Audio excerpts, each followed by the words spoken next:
There are places in England where the land does not forget. You can walk them in daylight and find nothing unusual.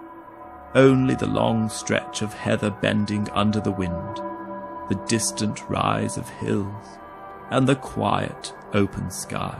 They appear as they always have, ancient, empty, and undisturbed. But there are times, rare and often unspoken, when those same places feel altered. Not visibly, not in any way you could point to, only in the way they sit with you, as though something is present that should not be. The moors are full of such places. They are vast in a way that defies easy understanding, not because they are truly endless, but because they lack the things that measure distance. No buildings, no roads, no fixed reference points, only land, rising and falling in slow, uneven waves. And in that emptiness the mind begins to lose its certainty.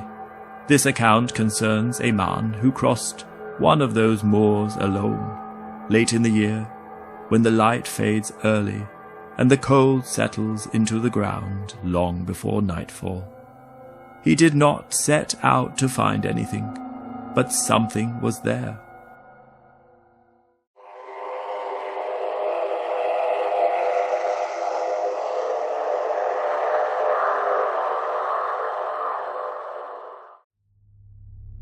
It was late autumn, and the day had already begun to turn when he started across. The sky held that dull, colourless light that comes just before evening, when the sun has lost its warmth, but not yet fully disappeared. The air was cold enough to bite at the hands, and the ground underfoot felt damp, holding the memory of recent rain. He had walked the route before, not often, but enough to feel confident. There was a path, faint in places but present, cutting across the moor and leading eventually to a road on the far side. It was not a journey he expected to struggle with. At first, everything was as it should be. The wind moved steadily across the open land, carrying with it the low, constant sound of grass and heather shifting together. His boots sank slightly into the softer patches of ground, then found firmer footing again. The rhythm of walking settled in, familiar and unremarkable. But as he moved further in, something began to change. The wind dropped, not gradually, but completely. One moment it was there, the next it was gone, and with it went the sound. Silence on open ground is not the same as silence indoors. It is larger, heavier. It does not surround you so much as it presses against you, filling the space where sound should be. Without the wind, without movement, the moor became unnaturally still. Even his own footsteps seemed muted, absorbed by the damp earth beneath him. He slowed without meaning to. There is a point at which silence becomes noticeable, and then a point beyond that, where it becomes uncomfortable. He had reached the latter. It was at that moment he heard something behind him. The sound was slight, so slight it might have been dismissed under other circumstances. A soft disturbance, like something brushing lightly against dry stems, or the faint drag of movement, where nothing visible moved. He stopped walking. The silence returned immediately, complete and unbroken. He turned, expecting to see something, anything that might explain it. There was nothing. The ground behind him lay as it had before, the same uneven stretch of heather and stone, undisturbed and empty. No animals, no other walkers, no sign of movement at all. He remained still for longer than he intended, listening. Nothing came. Eventually he turned back and continued on, but the silence did not lift. He saw them some time later. At first they were nothing more than shapes, dark interruptions against the pale, open land ahead. too distant to define, too still to immediately recognize. They stood apart from one another, spaced unevenly across a slight rise in the ground. 3 of them. His first thought was that they were people. Other walkers, perhaps. Figures pausing on the ridge before continuing on. There was nothing inherently strange in that. The moor, though empty, was not entirely without life. He raised a hand in acknowledgement, more out of habit than expectation. There was no response. The figures did not move. It was the stillness that held his attention, even at a distance. People betray themselves through movement. A shift of weight, a turn of the head, a slight adjustment of stance against the wind. These figures did none of that. They remained fixed, as though rooted to the ground. He stood watching them longer than was comfortable, trying to resolve their shape into something familiar. But the longer he looked, the less certain he became. Their outlines were wrong, not sharply defined, but uneven, as though their form did not settle into a single consistent shape. And then, without warning, one of them changed position, not by stepping, not by turning. It was simply nearer. He had not seen it move. There had been no transition, no shift from one place to another. It had simply occupied a different position than before, a few feet closer, as though the space between them had been quietly reduced.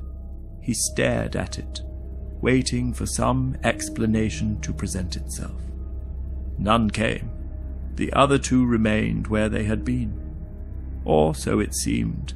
He could no longer be entirely certain. A thought came to him then, simple, immediate, and impossible to ignore. They were facing him. He could not see faces. There were no details he could clearly distinguish. But the orientation was unmistakable. All 3 figures were directed towards him, as though aware of his presence in a way that felt deliberate. He considered calling out. The impulse rose naturally, the way it would in any other circumstance. But it did not reach his voice. Something held it back. Not fear, not yet, but a quiet, instinctive understanding that breaking the silence would change something, and not for the better. The distance between them continued to close, slowly, gradually, but never in a way he could witness. Each time he allowed his gaze to settle, truly settle, on their position, they were closer than before. The change was subtle, but undeniable. The ground between them remained untouched. No movement disturbed the heather, no sound marked their approach, and yet they were nearer. He began to walk again, not toward them, away. As he moved, the sound came back. This time it was not behind him. It was to his left, close enough that he turned sharply, expecting, hoping to catch whatever had made it. There was nothing, and yet the sensation remained, strong and immediate, that something had passed within a few feet of him, unseen. He quickened his pace. When he looked back again, there were 4. The certainty of it struck him immediately. 4 figures now, spaced irregularly across the land. All of them facing him. He tried to reason it away, to convince himself that one had been hidden before, obscured by the rise of the ground. But the memory remained clear. There had been 3, now there were 4. It was then that the moor itself seemed to change. Distance no longer behaved as it should. The figures could have been far away, or impossibly close. He could not tell. The land between them seemed to stretch and compress in ways that defied judgment. What had once felt open and navigable now felt uncertain, unstable, like a place that did not fully obey the rules it should. And the silence deepened. he left the path, not consciously, not as a decision he remembered making, but suddenly he was no longer following it. He was moving across the ground at an angle, aiming for lower land, for anything that might lead him out, and in doing so, he looked back one last time. They were closer, close enough now that their height was unmistakable, too tall.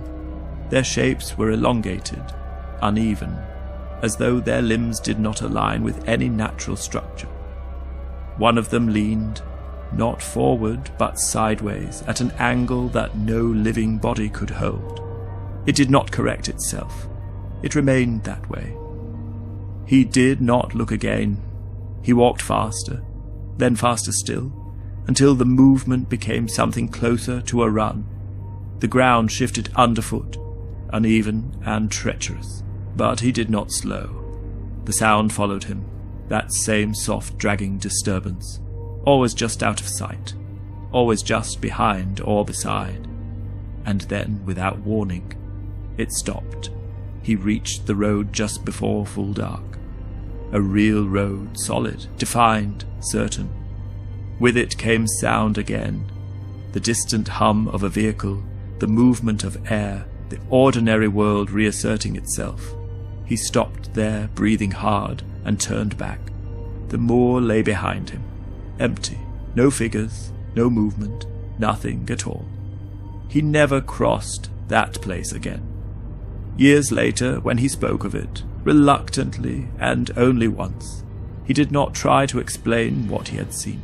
He did not call them ghosts. He did not call them anything at all. Only this. They weren't crossing the moor. A pause. Then, quieter. They were already there.